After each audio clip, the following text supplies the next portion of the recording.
नाज़रीन, टे हिस्से जा टे सितारा लिब्रा, मीज़ान, स्कॉर्पियो, अक़रब, सेजिटेरियस, कोस।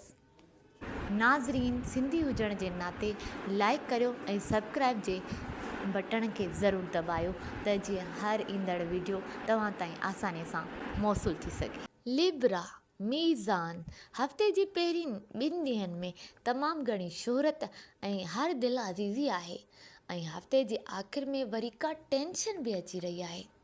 पहिरियां जिते शोहरत मिली रही हुई उते ई का टेंशन अची रही आहे। उन करे शोहरत में थोरो विच वारो रस्तो इख़्तियार करियो।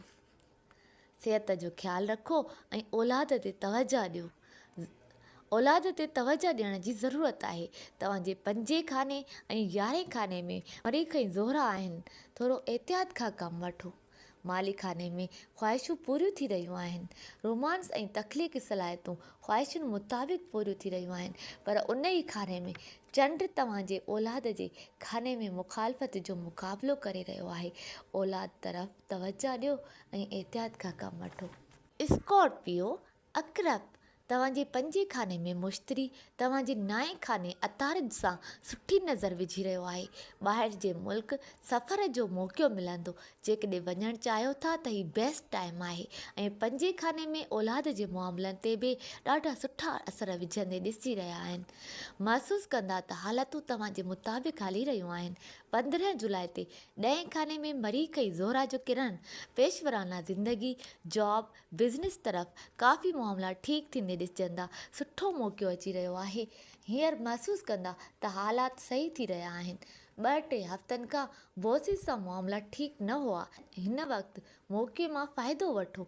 बॉसिस सां मामला बहितर करे वठो। राब्ता करियो। सोचे सम्झी पेशे तरफ़ क़दम वधायो ऐं एहतियात बि करियो, छो त हिननि ई 2 खाननि में चंड ज़ोल सां ख़राबु नज़र विझंदे ॾिसिजी रहियो आहे। तंहिं करे बॉसिस सां मामला ज़रूरु ठाहियो, पर थोरो सोचे सम्झी।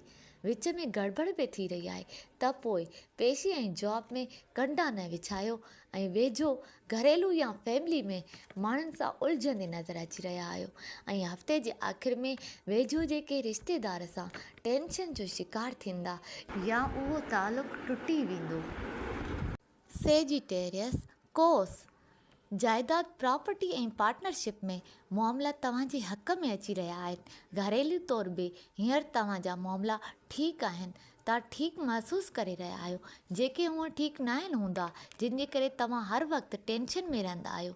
हिन वक़्तु सुठा हली रहिया आहिनि, पर हफ़्ते में हिकिड़ो ॾींहुं अहिड़ो अची रहियो आहे जंहिंमें वेझो जे रिश्तेदारनि सां ॾे वठि थींदी।